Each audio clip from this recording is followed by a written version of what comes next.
It was perfect, and I'm just going to wrap it up and call it servant leadership. And that is something that I talk about, I teach in workshops, and I demonstrate every day. But one of the things, by being really engaged in National Black MBA, I remember I went to my boss at the time, it was Curly Dossman, who had been president of 100 Black Men. And when I said, I'd like your support, I'd like to run, he said, absolutely, it will be the best leadership experience you ever had. And once I did it, I understood why he said that. And Eric spoke about it. You have to put yourself last. It is really about demonstrating servant leadership every day. It is active listening. It is being empathetic. It is having a vision and being able to inspire people that don't get paid to do whatever it is you're asking them to do. They have to really understand and believe in your vision, and they have to be willing to go forth with you. The other thing it means is rolling up your sleeves. I'll jump in and where do you want me to go? What do you want me to do? I'll take that. I'll do that. Because it has to be that the members or the volunteers, they're getting what they need, exactly what Eric said. And they have to see that you're willing to be in it with them. You can't just give orders and shout things out and expect people to jump up and down. You have to be right there and engaged. And so I think I was able to take those same principles and use them in my work environment as well. Even though my team gets paid, I still have to give them the vision. I have to inspire them to want to get the work done and maybe work later tonight or come in earlier today. And then the last thing that I learned was really one of the gifts that God has given me, which is my ability to connect people. And so I realized that it really was a God-given talent, and I use that every chance I get to connect people, with other organizations, with other things, and even to connect organizations. And those were some of the proud moments that I had. Be able to say National Black MBA wants to partner with National Sales Network or 100 Black women. But that ability to connect the dots was something that I've been able to take and actually create an additional platform, and that I really use to help others. And I meet people every day that say they've been either impacted or saw something or just appreciative of an interview or a connection or an e-introduction, but that connecting people. And that's something that I learned was powerful through being in this role. And Ms. Hamilton, you mentioned some of the multiple positions that you've had. How did having those positions prepare you to lead this organization, and how did that leadership become reflected in your other life endeavors? This organization helped me understand and deliver my leadership voice, define it, and have the ability to clearly articulate it in the marketplace. One of the things that we assume is leadership is all about title and position. And for generations, that is what we have always known. But leadership is your ability to influence and impact. I tell people all the time, how you turn insight to action is probably the most important thing you can do. It's great to have a vision, and most people can even develop a strategy around the vision. But you must be able to walk that vision off of the paper and execute. And what I have become known for is my ability to get results. And that is what this organization has taught me. I ditto what Eric and Charmaine has shared with you, but putting in the work is probably the hardest part, especially when you're a volunteer. And it is the president's responsibility to actually influence and impact that work, but getting it done allows you to truly understand your capacity and be able to develop a leadership of voice around that capacity, your personal brand, and the integrity of that brand. And that has been the thing that has carried me the most, not just in the organization, but it has transferred into my career. And so I told someone the other day, I haven't had a resume in 15 years, which is a long time. Even though I left corporate and became an entrepreneur, I still have always been pulled because of my brand integrity. And that is what this organization allowed me to display and deliver. And it really helped me develop that voice. And Mr. Bland? Same question. Yeah.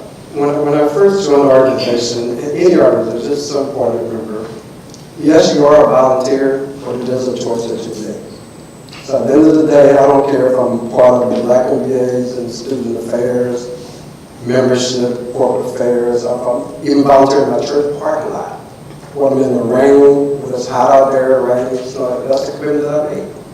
So what I was able to do during my tenure, I was already in leadership roles in corporate, more lower-level management role, managerial roles, and I did become a staff director, I think, right before I became president. So, but at the end of the day, I was at the door at the beginning of every meeting, shaking everyone's hand as they come into the door. And also, even as they're leaving, thanking them for attending the meetings. I probably was selling about half the tickets to our holiday game at that time, going out, developing partnerships with different corporations, different organizations. Because my motto is it's all about the purpose. It's not about the persons or the personalities. What are we coming together to do? What are our mission, visions, objectives, and purpose? And I was able to demonstrate that, not just by words, but by actions and things that came natural. Because I tell you, when I ran for office, there was actually a ticket running against me. I kid you not. I don't know if that ever happened in the history of the organization. There was a ticket running against me, but I probably won the presidency for probably about 90% of the vote. Because people were focused on what I've demonstrated for years. And that's just so important. You have to let your actions speak even louder than your words. And whatever you do, always be your best and give your best. And if things change, which they do, just communicate that. And I sat up here today, I actually met my wife at the Black NBA holiday game. And Charmaine was president. Charmaine? Yeah, Charmaine. So that was like about 8 years ago. So actually, and if I wasn't president, I probably would have gone out. I wanted to support her and her team. And then I was blessed with my wife. And a lot of things have happened in my life just because of my involvement in this organization. I don't know how many of you guys have been with that region commission, but we're the planning commission for Metro Region. So I would not have been appointed to that role if I had not started in student affairs, membership, focus on this organization. I met so many people I can't even begin to remember honestly. And it all started here with this organization. So commitment, always give it your best, and always focus on what the purpose is. I'm not sure if that was the kind of connection that you met. You are a connector. Well, she was interested first, but I wouldn't, but she was definitely there. I would have been there. You did your work. Yeah, you did your work by getting her to come out. More than that. And Mr. Stacia, how was your other positions in the organization, how did it help you to lead the organization, and how did that leadership impact your life? Yeah, I'm not sure there's much left to say. I think by the time he gets down here, they covered everything that I think is really endemic and important to that leadership role. I think the one thing that comes to mind most for me, though, is serving on the programs committee and the scholarship banquet and all of these roles. You continue to build confidence in what you can do, and then you build this network of people that have confidence in you. And so just like everybody else has indicated up here, everybody kind of got the tap on the shoulder versus I was aspiring to be, and the reason I joined this organization was to be the president of the organization. We all know and can attest to the fact that being the president of this organization is a second full-time job. And so, you begin to see as you're in the organization how much it's going to take to devote the time and to have enough energy and passion to be able to fulfill the mission of the organization and keep it going. And so for that reason, it's not like something, I want to, be crucified. It's more, I have a passion for this mission. And now I've got a group of people that, both inside the organization and the external supporters are giving me the confidence that, shows me I can step up and do this because I'm going to have people that will back me up in the process. And so you certainly can't do this job alone. And so to engender the passion and excitement and engagement of the membership and external community is just critical to being a leader. So, Mr. Stacia, the next question, we'll start with you. How did you leverage the opportunities that were presented to you as a member into successful endeavors? So how did you turn, opportunities that may have come up? Mr. Bland just talked about finding a wife, but how what were some of the opportunities that came up, and how did you leverage those opportunities into success? I can't top down. But, I get, and again, I'll loop back to the confidence level, because I had worked in the church, I had worked in fraternity, I'd done some volunteer work, but this was the first professional organization I had a chance to lead. And again, the confidence that, was built through that, that whole opportunity, the visibility, you become the face of the organization, you've got to really be out there and have a great domain knowledge about the organization. And for me, what it led to from there, just being in this organization and leading it, was a personnel organization that was in town. It was called the Metro Atlanta Personnel Association, High Tech Personnel Association. And, by the time I was asked to be considered for that, I had no doubt that I could do it. And that was because of the work that was done and the support that I got through this organization. I'm going to ask one final question, and then we'll open it up for question and answer. But anyone can take this one. What advice would you give to members to maximize their membership? To not just be a number on the roll, but to actually maximize your participation in the organization and what you'll get out of it. Get engaged. You did not make an investment to sit on the sidelines and watch. You made that investment, and you made that investment in yourself. So to maximize on the investment, you should get engaged, whether it's at a committee level. Do you guys still have committees? You still have committees? Okay, I just want to make sure.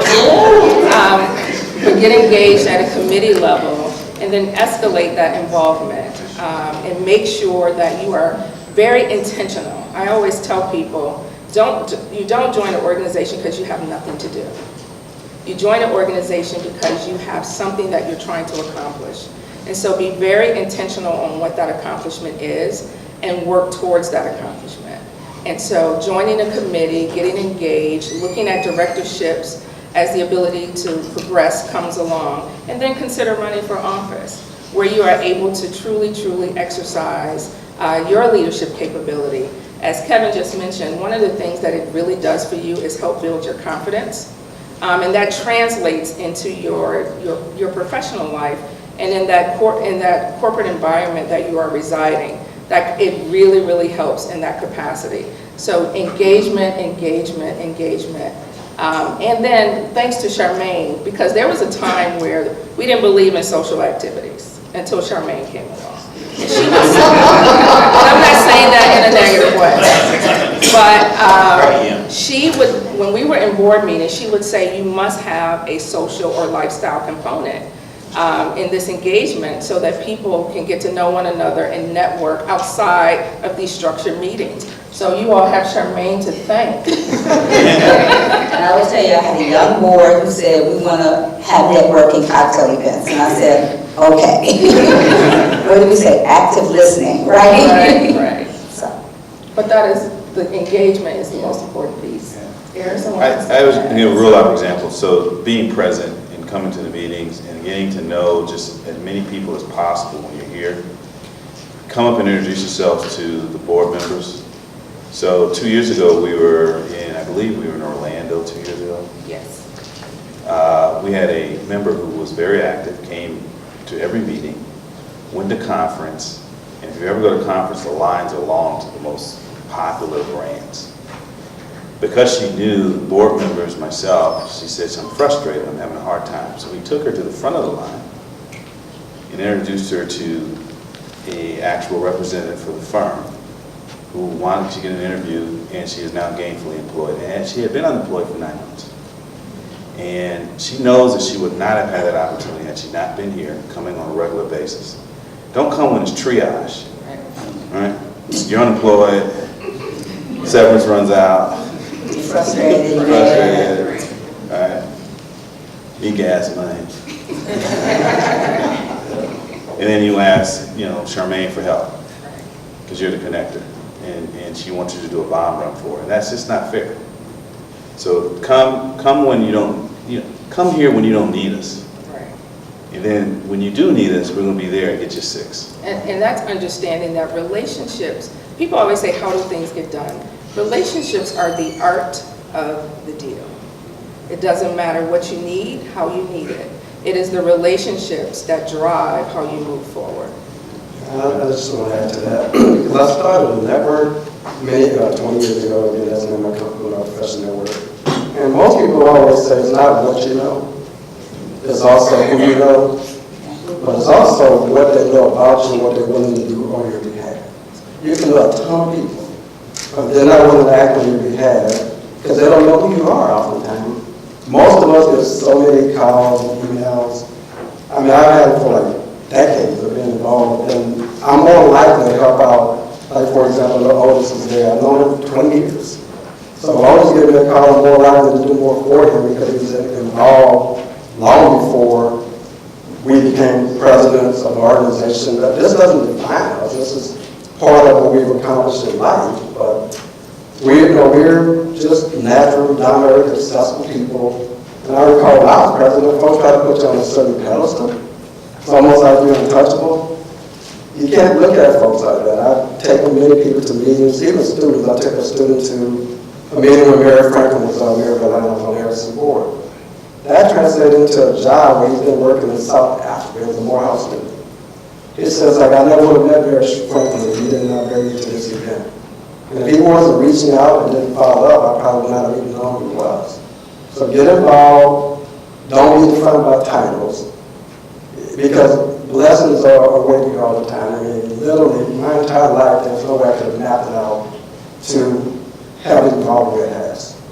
But I always got involved for that reason. Lifetime member. What do you say? How do you explain to them that this is an investment in yourself and it will pay off? Jesse? No.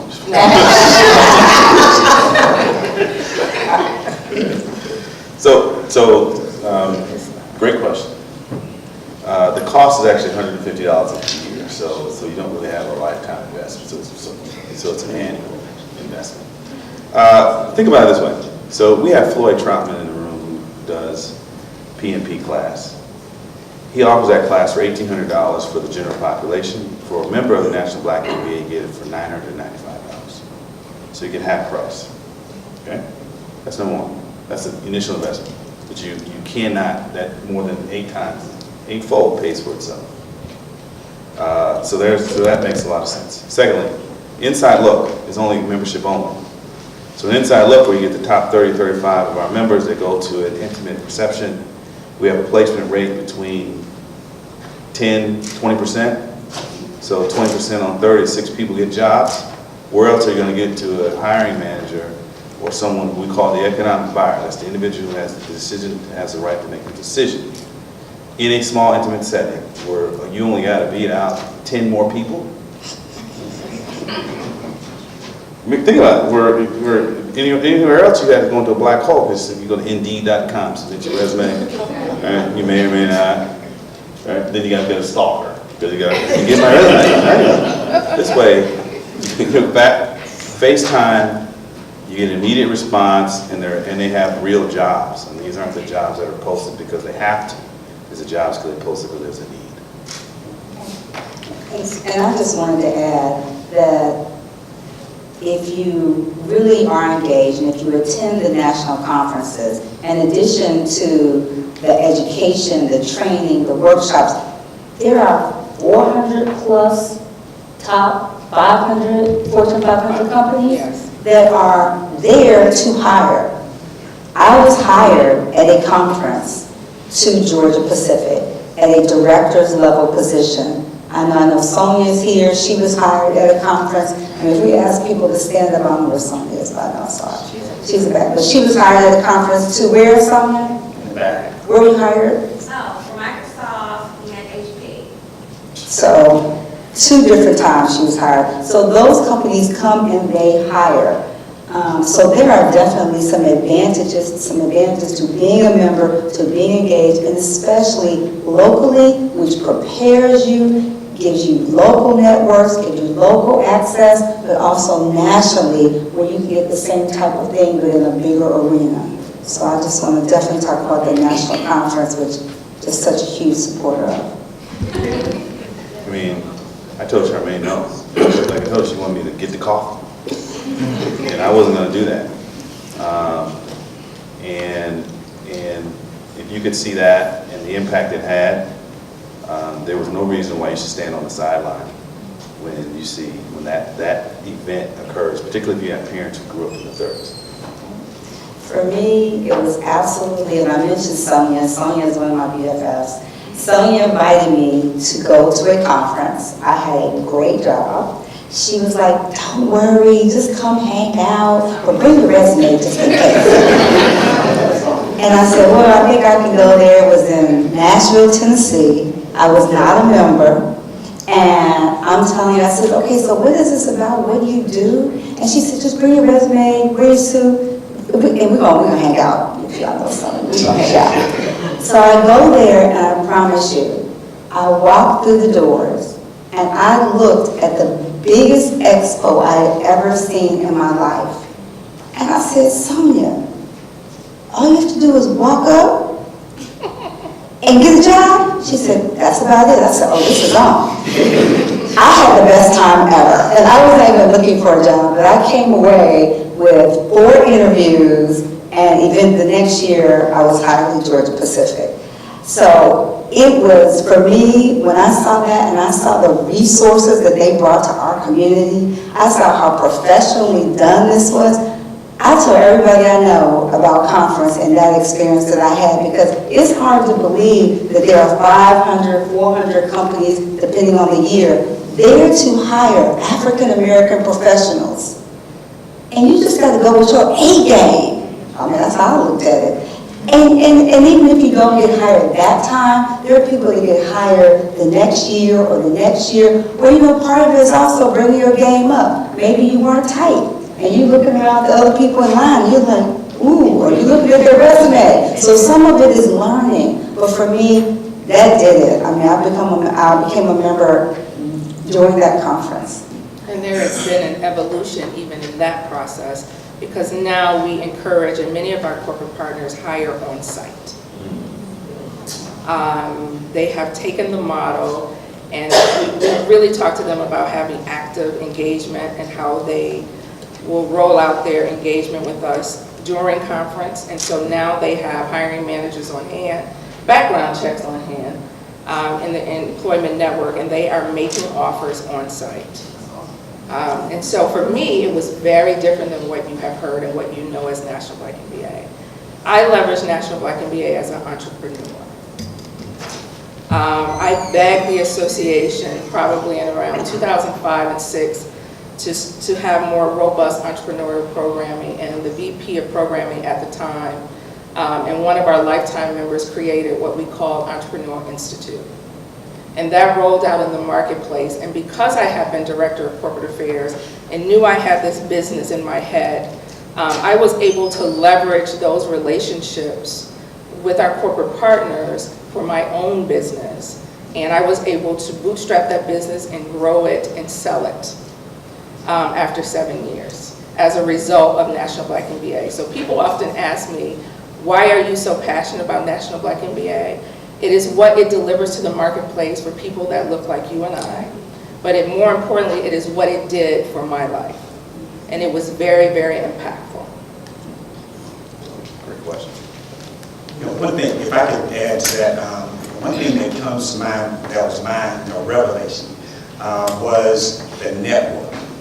Once I got in the organization and people just willingly were able to coach me and they wanted to mentor me, and I was just starting out in the career and I didn't know how to navigate some of the politics, and there were just so many people that were so ready to help and support that I was like, man, where else could I even get this kind of support and network to build a career?